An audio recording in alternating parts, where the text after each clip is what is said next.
America వెళ్ళాలి అనుకునే వాళ్ళకి ఇంతకాలానికి శుభవార్త.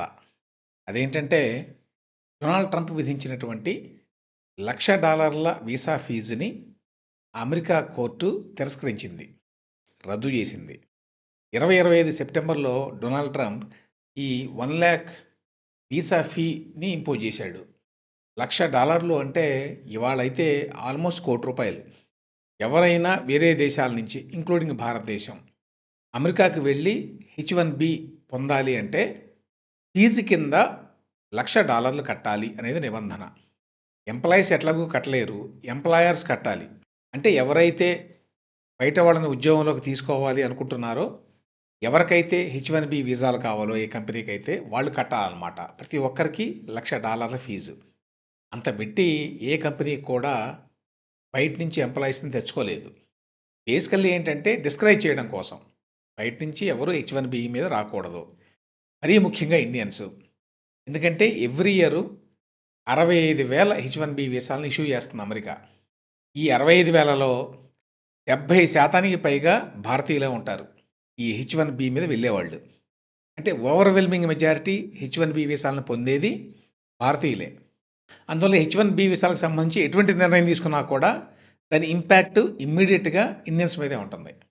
$1,00,000 పెట్టి సహజంగానే మరి చాలా కంపెనీలు ఎవరిని తెచ్చుకోలేవు. ఆ కారణం చేత 2025 సెప్టెంబర్ నుంచి మొన్న ఫిబ్రవరి 15వ తేదీ వరకు 85 మంది మాత్రమే ఈ కేటగిరీలో H-1B మీద వచ్చారట.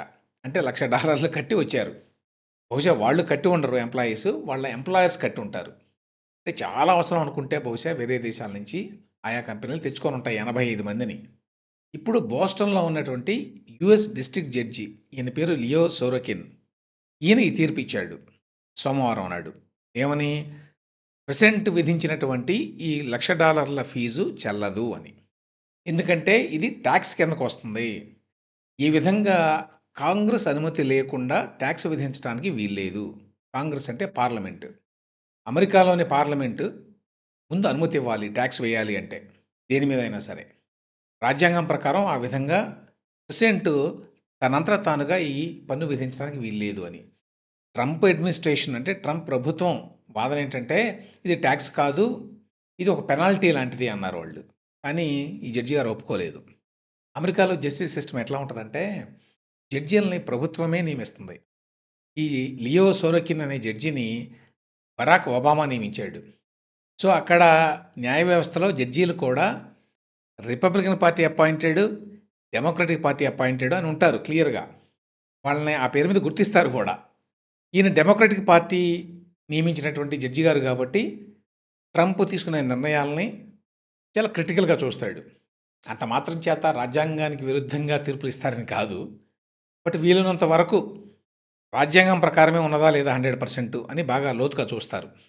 సో దీంతోటి ఇప్పుడు ఈ $1,00,000 ఫీజు కట్టేటువంటి భారం పోతుంది. అయితే ఇక్కడ చెప్పుకోవాల్సిన విషయం ఏంటంటే ఇది ఎవరికి ఉపయోగం? ఎవరికి ఉపయోగం అంటే ఎవరైతే ఇండియా లాంటి దేశాల నుంచి నేరుగా H-1B మీద అమెరికాకి వెళ్ళాలి అనుకుంటున్నారో వాళ్ళకే. దీని మీద చాలా గొడవ అయ్యేసరికి ట్రంపే అప్పట్లో కొంచెం తగ్గాడు. అంటే ఇది అందరికీ అప్లై కాదు. అంటే అమెరికాలో ఆల్రెడీ చదువుకుంటున్నటువంటి విద్యార్థులకి అప్లై కాదు అన్నారు. అమెరికాలో ఆల్రెడీ ఒక ఉద్యోగం చేస్తా ఇంకొక ఉద్యోగానికి వెళ్ళే వాళ్ళకి అప్లై కాదు అన్నారు. మన వాళ్ళు ఎక్కువ మంది భారతదేశం నుంచి కానివ్వండి, తెలుగు రాష్ట్రాల నుంచి కానివ్వండి, వీళ్ళు అమెరికాకి చదువుకోవడానికి వెళ్ళి మాస్టర్స్ చేసి ఆ తర్వాత ఉద్యోగం తెచ్చుకుంటారు. కాబట్టి వాళ్ళకి ఈ $1,00,000 ఫీజు వర్తించదు. ఎక్కువ మంది ఆ కేటగిరీలోకే వస్తారు. మన దగ్గర నుంచి వెళ్ళేవాళ్ళు. అయితే కొద్దిమంది నేరుగా వెళ్ళేవాళ్ళు కూడా ఉన్నారు. వాళ్ళ మీద దీని ప్రభావం పడింది. ఇప్పుడు యూఎస్ కోర్టు దాన్ని కూడా కొట్టేసింది కాబట్టి ఆ మార్గం కూడా సుగమం అయింది. కానీ అంత మాత్రం చేత అమెరికాలో H-1B మీద ఇప్పుడు ఉద్యోగాలు దక్కుతాయని చెప్పి అనుకోవడానికి లేదు. ఎందుకంటే ఓవరాల్‌గా డొనాల్డ్ ట్రంప్ వచ్చిన తర్వాత ఈ మధ్య కాలంలో రెస్ట్రిక్షన్స్ చాలా ఎక్కువైనాయి. చాలామంది ఏం చెప్తున్నారంటే ఇప్పుడు అమెరికాలో ఉన్నటువంటి విద్యార్థులు ఎవరైతే మాస్టర్స్ పూర్తి చేసుకొని ఉద్యోగాల కోసం అప్లై చేసుకుంటున్నారో వాళ్ళకి ఉద్యోగాలు రావడం లేదు. ఆఫర్స్ లేవు. అపాయింట్మెంట్ లెటర్ ఇచ్చిన తర్వాత కూడా మళ్ళీ విత్‌డ్రా చేసుకుంటున్నారు. సాధారణంగా ఏం చేస్తారంటే మన విద్యార్థులు అక్కడికెళ్ళిన తర్వాత ఈ మాస్టర్స్ పూర్తి చేస్తారు. పూర్తి చేయడానికి ముందే ఉద్యోగ అన్వేషణలో ఉంటారు జనరల్‌గా. గతంలో అయితే ఏదో విధంగా వచ్చేవి. ఈ మధ్య కాలంలో రాకపోతే నెక్స్ట్ ఆప్షన్ ఏంటంటే ఓపీటీ. ఆప్షనల్ ప్రాక్టికల్ ట్రైనింగ్ అని చెప్పి. ఆ పేరు మీద దాదాపు సంవత్సరం వరకు ఉండొచ్చు అమెరికాలో. ఈ ఆప్షనల్ ప్రాక్టికల్ ట్రైనింగ్ అంటే ఏంటంటే చదువుకున్నారు కాబట్టి ఆ చదువుకు సంబంధించి కొంత రియల్ లైఫ్ ట్రైనింగ్ కూడా పొందటానికి వాళ్ళకి టైం ఇస్తారనమాట. మీరు ఎక్కడైనా కంపెనీలో యాక్చువల్ వర్క్ నేర్చుకోవచ్చు ఒక 1 ఇయర్ పాటు అని. ఆ ఓపీటీ వీసా మీద చాలామంది ఉండి ఈలోగా ఉద్యోగం తెచ్చుకోవడానికి ప్రయత్నిస్తారు. ఇప్పుడు చాలామందికి అసలు ఓపీటీ ఇవ్వడం కూడా తగ్గిపోతోంది. ఓపీటీ వీసా ఇచ్చిన తర్వాత కూడా ఉద్యోగ అవకాశాలు రావడం లేదు. సో, ఓవరాల్‌గా పిక్చర్ ఏమిటంటే డొనాల్డ్ ట్రంప్ విధించినటువంటి ఈ $1,00,000 ఫీజు లేకపోవడం చేత కొద్దిమందికి ఉపయోగం కావచ్చు కానీ, దీని ప్రభావం అంత తీవ్రంగా ఏమీ ఉండదు. అసలు ప్రాబ్లమ్ ఎక్కడుందంటే, అమెరికాలో హెచ్-1బీ మీద రెస్ట్రిక్షన్స్ తగ్గితే కానీ ఉద్యోగ అవకాశాలు మెరుగుపడవు. అసలు ఉద్యోగ అవకాశాలు లేకపోతే హెచ్-1బీ ఉన్నా, ఏమున్నా ఇంక ప్రయోజనం ఏమీ ఉండదు. ఏమైందంటే చాలా చోట్ల కంపెనీలు భయపడుతున్నాయి. చాలా రాష్ట్రాల్లో యాంటీ ఇమ్మిగ్రేషన్ సెంటిమెంట్ చాలా ఎక్కువుంది. టెక్సాస్ లాంటి రాష్ట్రాల్లో స్పెసిఫిక్‌గా హెచ్-1బీ మీద పడ్డారు బాగా. అక్కడ స్థానిక వైట్స్. ఏ స్థాయికి వెళ్ళిందంటే ఇప్పుడు టెక్సాస్‌లో గవర్నర్ ఈ మధ్య ఒక నిర్ణయం తీసుకున్నాడు. ఏంటి? యూనివర్సిటీలు అట్లాంటి ఇతర ప్రభుత్వ శాఖలు ఏవైతే ఉంటాయో అందులో హెచ్-1బీ మీద ఎవరిని ఉద్యోగాలకు తీసుకోవడానికి వీల్లేదు అన్నారు. ఆ మేరకు తగ్గినట్టే గదా! ఆ తర్వాత ఏ కంపెనీలైతే హెచ్-1బీ మీద ఉద్యోగాలొస్తాయో వాటిని టార్గెట్ చేయడం మొదలుపెట్టారు. ఇండియన్స్‌ని టార్గెట్ చేయడం మొదలుపెట్టారు. ఫ్రిస్కో అనేటువంటి ఒక నగరం టెక్సాస్‌లో చిన్న సిటీ అది. ఈ మధ్య కాలంలో పెరుగుతోంది. అక్కడ 33% ప్రస్తుతం పీపుల్ ఆఫ్ ఇండియన్ ఆరిజిన్ ఉన్నారు. అందులో చాలామంది హెచ్-1బీ మీదే ఉంటారు. ఫ్రిస్కో కౌన్సిల్‌లో గత కొంతకాలంగా చాలా గొడవ జరుగుతోంది. మొత్తం ఇండియన్స్ వచ్చి ఆక్రమిస్తున్నారు. ఇన్వేషన్ చేస్తున్నారు. ఫ్రిస్కో స్వరూప స్వభావాలు మారిపోయినాయి.